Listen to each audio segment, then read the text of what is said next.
Esto es Aprendamos Juntos y hoy vamos a hablar sobre cómo se estructura nuestra mente según el psicoanálisis.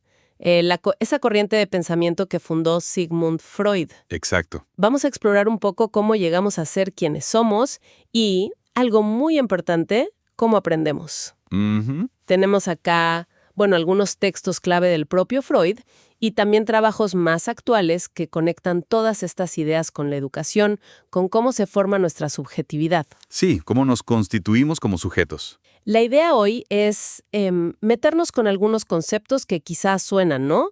Ello, yo, super yo, Los famosos. esos. Pero también entender bien qué son las pulsiones, qué es el deseo y algo llamado sublimación, que parece ser súper importante para el aprendizaje. Fundamental. Queremos ver cómo todo esto juega, cómo influye en nosotros, en nuestra capacidad de aprender.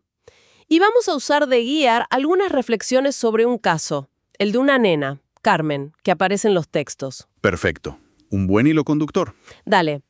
Para arrancar entonces, hay una idea central, me parece, en todo esto. Nos hacemos personas siempre en relación con otros. No es que venimos ya listos de fábrica, digamos. No, para nada. Nuestro psiquismo, nuestra vida interior, se arma en el vínculo. En la interacción social, desde el minuto uno. Hay autoras, como Dora Laino, que justo combinan a Freud con otros, ¿no? Piaget, Bourdieu, como para entender esa mezcla entre lo que sabemos, lo que sentimos y lo social cuando aprendemos. Exactamente.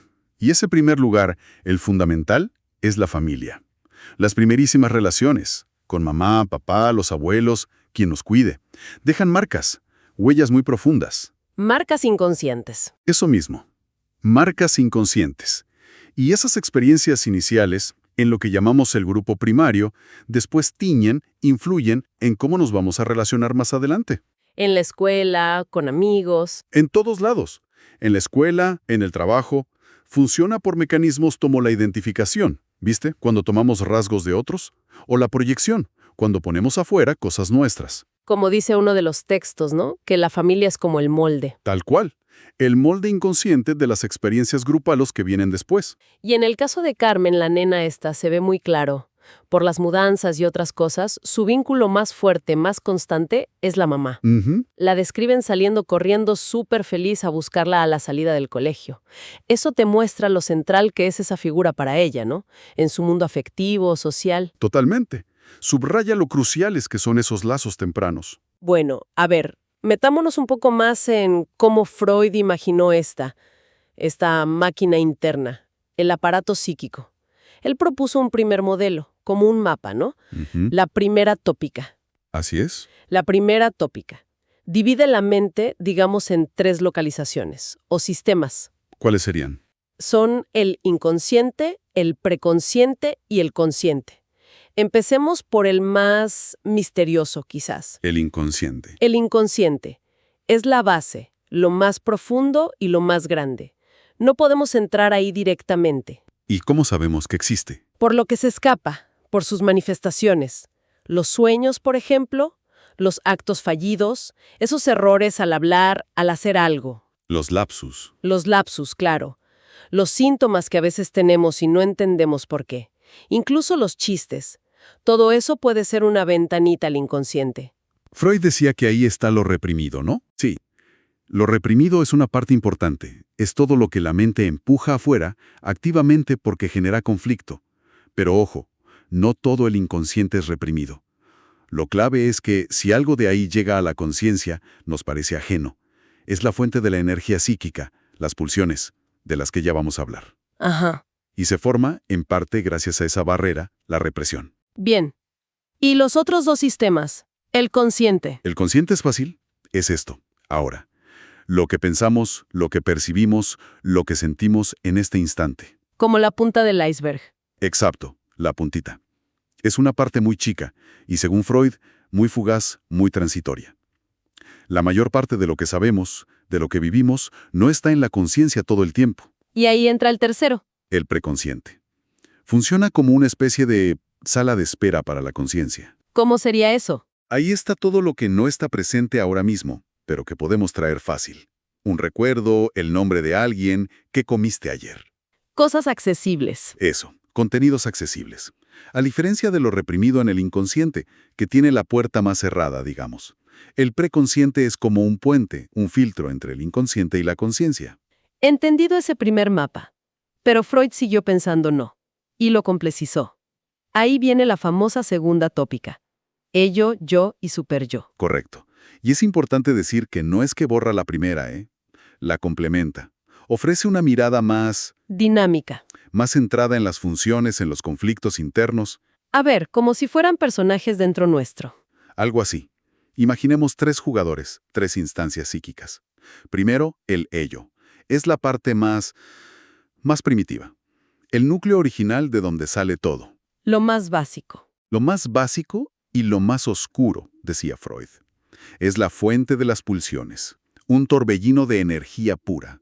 Y funciona con una sola ley, el principio del placer, ¿Qué significa eso? que busca satisfacer los deseos y las necesidades ya, ahora, sin pensar en si se puede, en las consecuencias, en si está bien o mal, no sigue la lógica, no conoce el tiempo ni la moral.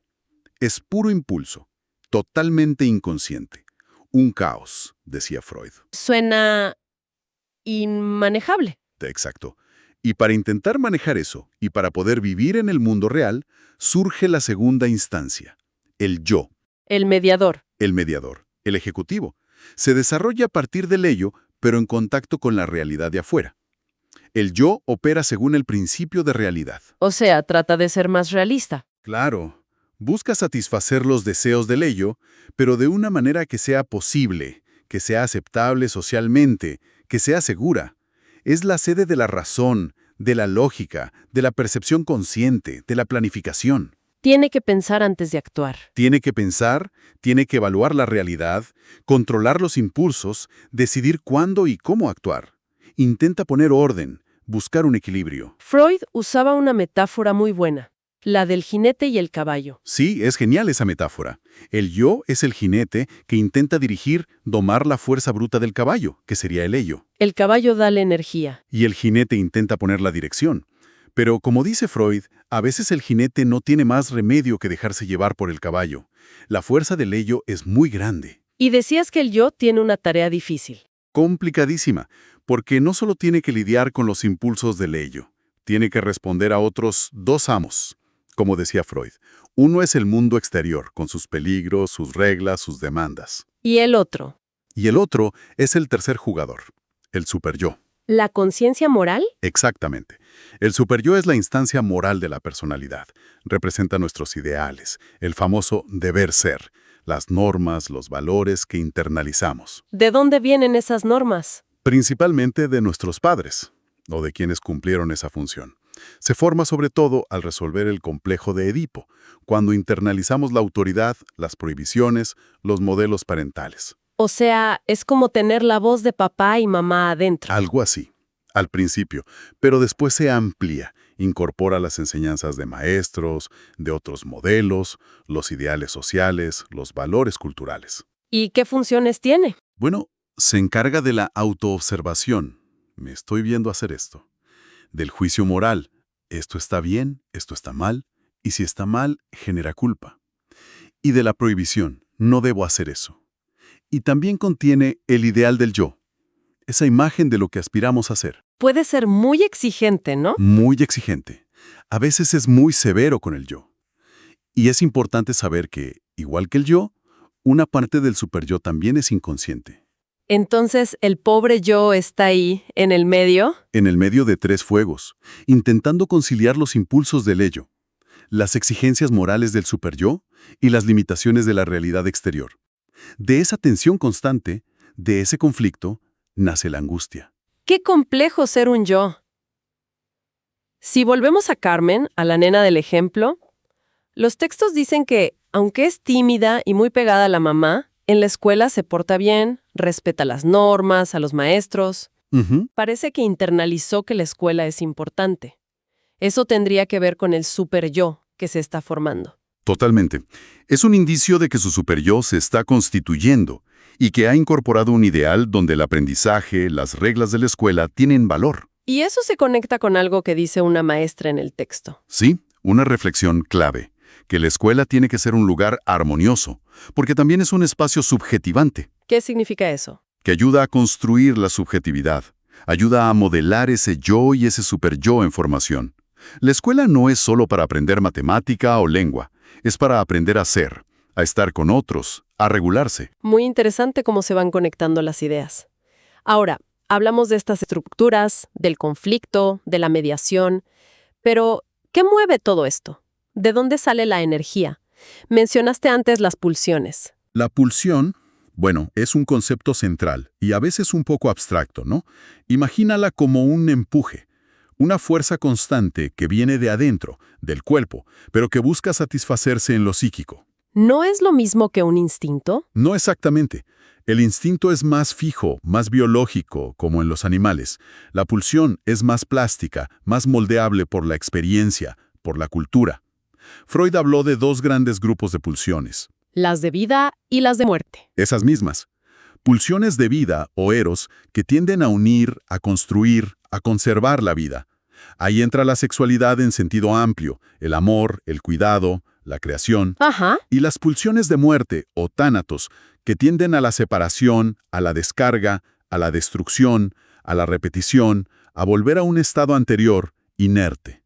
Estas dos fuerzas están siempre ahí, mezcladas, en conflicto, moduladas por cómo nos criaron, por lo que vivimos. Y Freud metió el tema de la sexualidad infantil, algo que fue, un bombazo en su época. Sí, y que todavía a veces se malinterpreta. Él no hablaba de genitalidad adulta, claro. Hablaba de que desde muy chiquitos buscamos placer, y ese placer al principio se liga a distintas zonas del cuerpo. La boca, el ano, los genitales, y no necesariamente a otra persona. Y después de eso viene una etapa. Viene una etapa que llamó de latencia, que coincide más o menos con la edad escolar, la primaria, y después de haber pasado por el complejo de Edipo, de haber internalizado normas y formado el superyo, pasa algo clave. ¿Qué pasa? Que una parte de esa energía pulsional, que originalmente era sexual, se reprime, pero no desaparece, se desvía. ¿Se desvía hacia dónde? Se canaliza hacia otras metas, metas que ya no son sexuales, sino que son socialmente valoradas, aceptadas por la cultura. Y ese mecanismo de desvío es... La sublimación es un mecanismo psíquico fundamental, importantísimo, ¿Por qué tan importante? porque permite usar esa energía pulsional, que si no podría ser puro lío, digamos para actividades creativas, intelectuales, artísticas, deportivas, para el trabajo. Y para el aprendizaje, Ah, ahí está, el deseo de aprender. el deseo de saber, de conocer, lo que Freud llamó la pulsión epistemofílica, el amor al conocimiento, se alimenta de esta energía sublimada. Claro. Entonces, para poder aprender, necesitamos poder sublimar esa energía. Exactamente. Pero, ojo, para que la sublimación funcione bien, necesitamos haber podido internalizar ciertos límites, ciertas normas. Es decir, necesitamos la función del superyo y que el yo haya aceptado el principio de realidad. Hay que poder esperar, ¿no? Hay que poder renunciar a la satisfacción inmediata que pide el ello, el quiero jugar ya. Tiene que poder esperar para poder invertir esa energía, ese interés, en algo que requiere esfuerzo, tiempo, como entender algo nuevo, leer, estudiar. La sublimación es en gran medida la base psíquica de la civilización, de la cultura y, por supuesto, de la educación. Y volviendo a Carmen, se sugiere que ese deseo de aprender en ella está presente.